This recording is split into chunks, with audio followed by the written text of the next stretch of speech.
Up the issue of independence and assailing the senator's independence. You have said in the past that Ronald Reagan was the best president that we have had in the past 100 years. You've been endorsed by the late president's son. Can you point to some time when you were in the House when you broke significantly with the administration, the Reagan administration, in a significant vote? And also going forward, assuming that you will go to the Senate, how can you ensure that you will be independent from the House leadership, or pardon me, Senate leadership, particularly since this is a Democrat-dominated state? Well, Ronald Reagan could not count on my vote for everything. In fact, you may remember the headlines in the New York Times, the New York section, when they were lobbying me heavily for the MX missile, and I said no. This is a missile that's stationary. Russia already had SS-19s and 20s, and therefore I would not vote for that. So that's a clear issue where I was needed on a vote that I didn't give it to our president. Showed my independence. Your independence in the Senate going forward? Assuming that you went to the Senate, how would you ensure that you were actually, New York, of course, is mostly Democratic, you are a Republican, that you were actually adequately representing most Democrats and most voters in New York? I will represent my constituency as I've always done. You may recall my first district had 4 Democrats to a Republican. I ended up with the largest minority of any Republican in America, the bottom part of Westchester County. And you can be sure that I was attentive to all my constituents at that time, and I will do the same as a U.S. Senator. So you feel that you could actually break this sort of partisan divide that has had sort of gridlock in Washington, and you would be willing to vote across the aisle with Democrats? I've done that, and I look for Democrats who are clear thinkers, honest people, who you can sit down with and break bread and figure out what's important for America.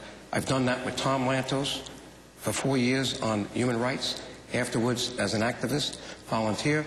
I've done it with Mr. Conyers, who's now chairman of the Judiciary Committee. He carried my legislation to bring chief financial officers to the U.S. government.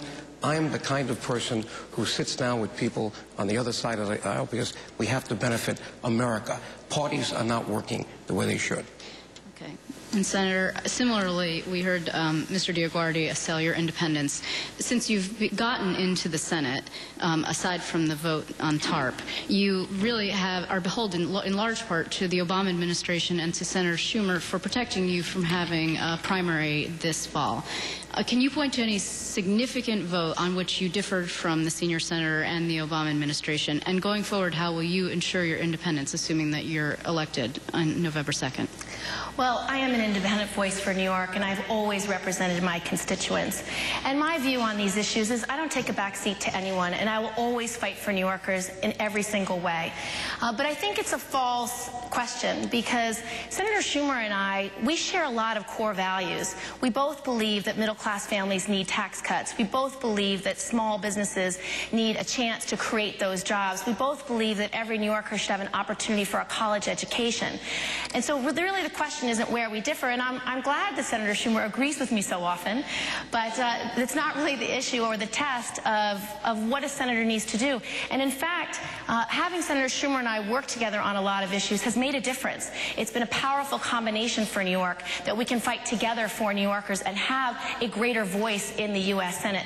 But if you do want to look at differences, sometimes we have different approaches. On one bill, I wanted to have a payroll tax deduction of 15 or 20% so that small businesses could create jobs. He favored a different amount. And so, you know, sometimes we do differ on approach. But is there any one significant vote in particular where you broke from the Obama administration or from Senator Schumer? Well, the TARP vote's one example where we had different votes. But in the Senate?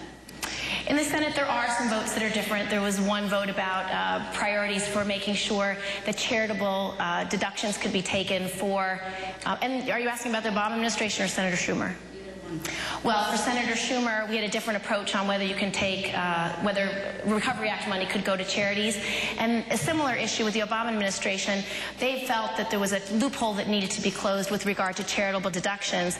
And I didn't think that was a loophole that should be closed. In fact, I see it as something that incentivizes giving to charities. For example, many people give to our museums, our education centers, our cultural centers, our music centers in New York, and it's one of our major major economic engines. It's one of the greatest economic growth engines we have in the city and around the state.